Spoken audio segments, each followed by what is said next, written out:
Hey everybody, happy Friday. This week I'm going to talk about how nice you are. What do I mean by that? Well, in all my years working in ABA, I have worked with an overwhelming amount of nice people. Most of the people I know in ABA are super nice. Most of the BCBAs I've met, 99.9% of them are nice. They love kids or they love the clientele they're working with. They work with other people who love the clientele they're working with. It's an amazing experience.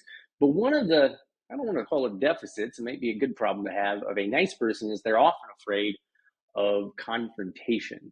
And the unfortunate piece about being a BCBA, as I've said before, is if you're in a case management position, keyword management, is that you're forced into certain situations where you have to give constructive feedback to another staff member, or maybe you have to just have a difficult conversation with a family member or a caregiver.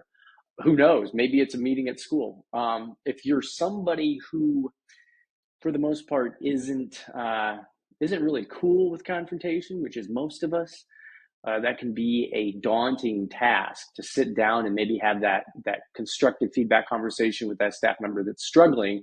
And sometimes these conversations aren't just coaching, they're a little bit more serious than that, where you have to give very direct feedback to let them know how serious you are. So with all that in mind, if you're a really nice person and you don't really like confrontation, this is going to be something that's a little bit difficult for you. And so um, I'm going to share with you a couple of some tips and tricks and everything like that for handling something like this, because it's oftentimes doesn't come naturally for people in our field.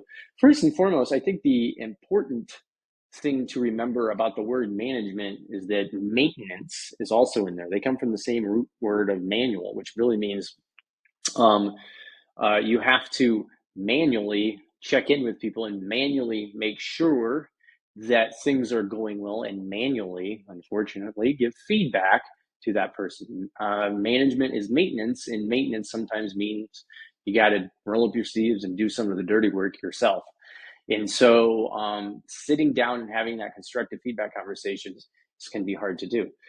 You might be in a situation, especially if you're in a leadership position in ABA, where you have to give more constructive feedback than you're used to. So maybe you're the person, a clinical director, for example, who has to give, if there's a write-up situation or a formal feedback situation, it's something you have to do. So that can be difficult. So how do you do it? And what are some tips and tricks? First and foremost, um, one attitude I think you should have is never let the problem get big enough that it bites you.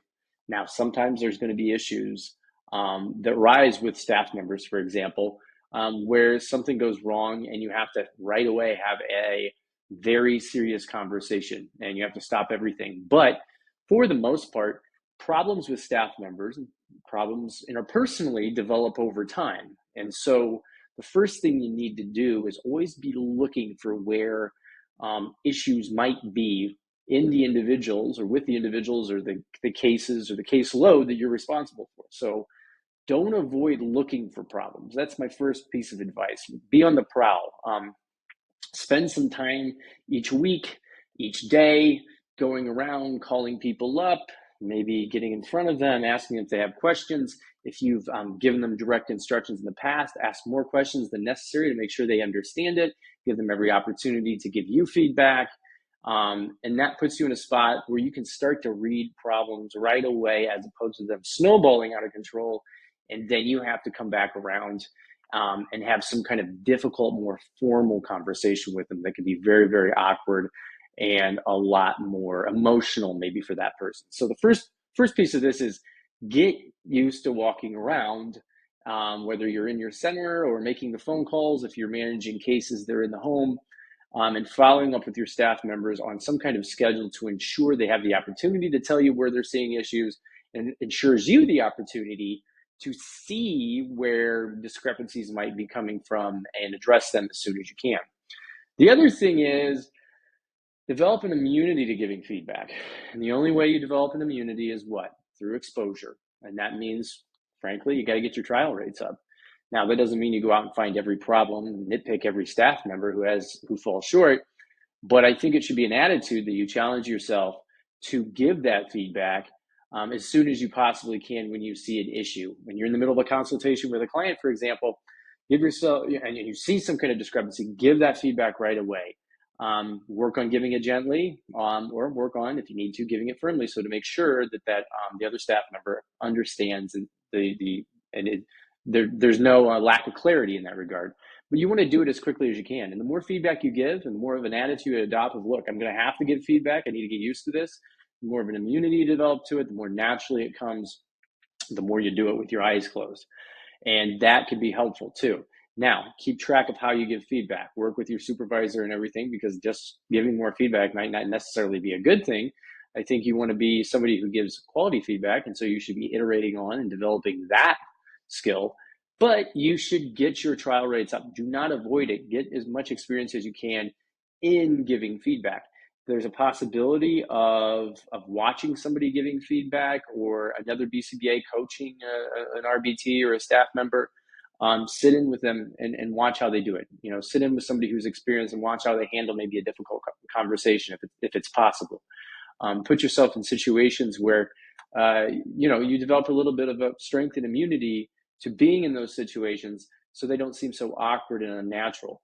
I'll never forget when I started in ABA and had to deliver those conversations. I could feel the lump in my throat develop. I could feel my voice go raspy. I could feel I felt like I needed a glass of water. And I'll never forget one of the first times I gave very direct feedback to individuals who needed. I remember my supervisor being in the room with me and noting that my lips were actually quivering. And so that's a great example. And that doesn't happen anymore. For the most part, I don't have a problem giving feedback. And I don't boast on that. I don't want to give anybody feedback. I'd love for the world to be a perfect place. But the point is, it's a skill that you develop, and it comes a lot more naturally as you get practice at it. So don't shy away from it. The third piece is one of a personal favorite and something I recommend. It's scheduling your feedback. So especially in situations where you know that you're going to have to deliver some kind of specific feedback that might be a little bit more awkward, it might be a little bit more heavy hitting. Schedule it out and schedule it out for a spot in your week that is the same every single time. And you guard that time, because quite frankly, if you are averse to giving feedback and coaching people, you're averse to awkward situations, you're averse to being judged by maybe one of the staff members as you're giving that feedback, you're going to try to potentially avoid it. And you can't come to work every day totally inspired to give feedback. Nobody really is. That's why we're having this conversation.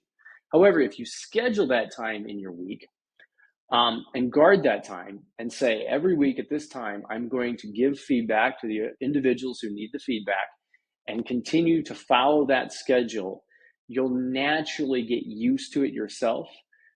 You'll get more opportunities to give the feedback you need to give. And ultimately, you won't rely on your own personal motivation to give the feedback. It's basically an appointment that happens every single week that you have to do. It's no different than going to the dentist. It's there on your schedule. You go, you do it, you leave. But you schedule it weekly, and you give yourself the opportunity to practice this, give the feedback to the individuals that need it, and it gets you kind of in a rhythm. I like to do it on Friday afternoons. Friday at the end of the work week, for example, is a great way to do it, because what happens is your staff members go home and they kind of have the weekend to think about things and cool off a little bit. It's awful hard sometimes to get feedback that might be direct and emotional, and then have to be at work the next day doing that same job. Sometimes the weekend off after getting feedback as a staff member really helps out. The other thing is, you're going to have the weekend off too in that situation, because if it's something you're going to try to avoid, it puts you in a spot when it's done, you're kind of done with your week, and you can kind of decompress and everything like that. It doesn't put you in a spot where you have to, similar to the staff member, have to come right back in and tackle something. Now, nevertheless, when feedback needs to happen, it should happen. And it's not necessarily easy, but if you schedule it at a time that's convenient for you, where you say, look, I'm not going to avoid giving any feedback. I'm going to do it at this time every single week.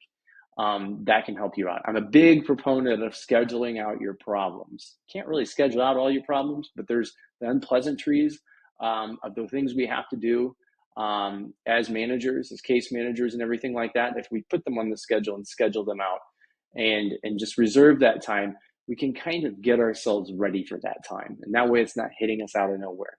Oops, I got to give feedback. Oops, I have to have this really awkward conversation, this very emotional conversation with, a staff member that needs it.